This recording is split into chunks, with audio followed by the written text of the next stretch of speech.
좋아요와 구독 눌러주시면 내일 아침은 떡상. 자, 이동평균선이 뭐라고 그랬어? 이동평균선, 우리 시세에 대한 평균 가치를 얘기했지. 우리가 7일 동안 이 7SMMA지 7일 이동평균선, 20이동평균선, 52동평균선 이렇게 얘기했잖아. 그러니까 이게 무슨 뜻이야? 7일 동안에 사람들이 빵을 얼마를 생각하는지에 대한 평균가. 20일 동안 사람들이 빵의 가치에 대한 평균가죠. 가치에 대한 평균가죠. 가치. 그리고 아래가 50이잖아. 50일 동안 보는 가치 가격이야. 최근에 이동평균선에 대해서 얘기를 제일 많이 하죠. 이동평균선에 얘기를 많이 하는 이유가 뭐냐면 이런 부분을 이제 또 볼 수 있는 거예요. 자, 우리가 비트코인이 현재 6,500만원 정도 됩니다. 6,500만원이지만 아직까지 정배열이죠. 이동평균선은 정배열이에요. 7일 이동평균선도 정배열. 그래서 실질적으로 떨어진다고 해도 그러니까 떨어진다고 해도 우리가 생각이 이런 식의 하락이 발생하는 게 아니고, 떨어진다고 해도 지지력을 가지고 시세를 받아줄 수 있는 그 평균 가치 가격이죠. 7일 동안에 비트코인을 생각하는 사람들의 평균 가치 가격은 5,460만원이에요. 이게 매일 바뀌죠. 매일 올라올 텐데 현재 어쨌든 떨어져도 한 5,400만원이나 5,500만원이죠. 5,500만원 선에서는 단기적이라도 반등이 또 나올 거예요.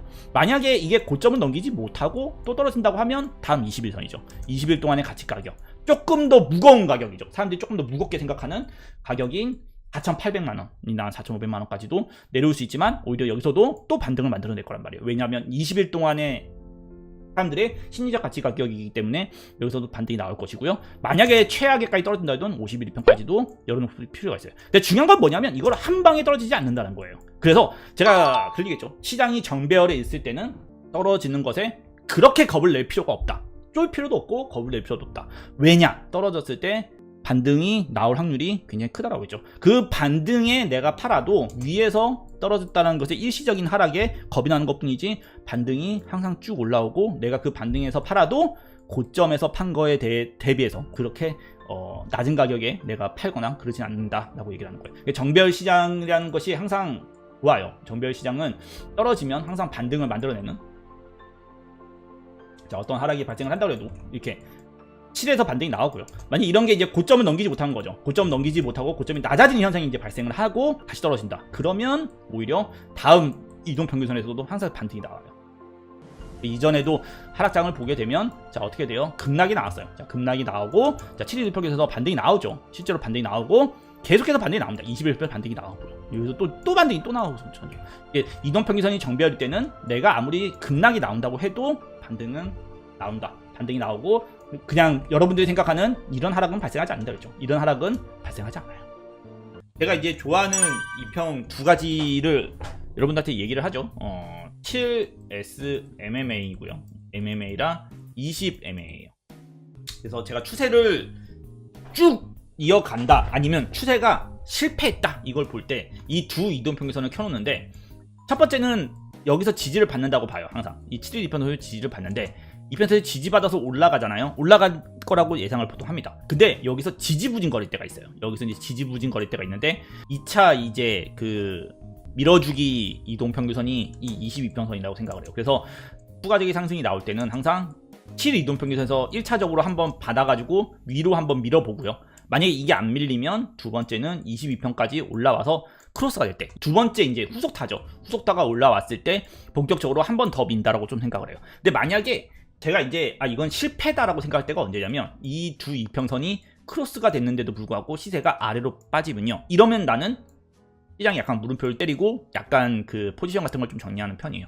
자, 여기서 보게 되면 대표적인 게 요겁니다. 상승을 나오고요.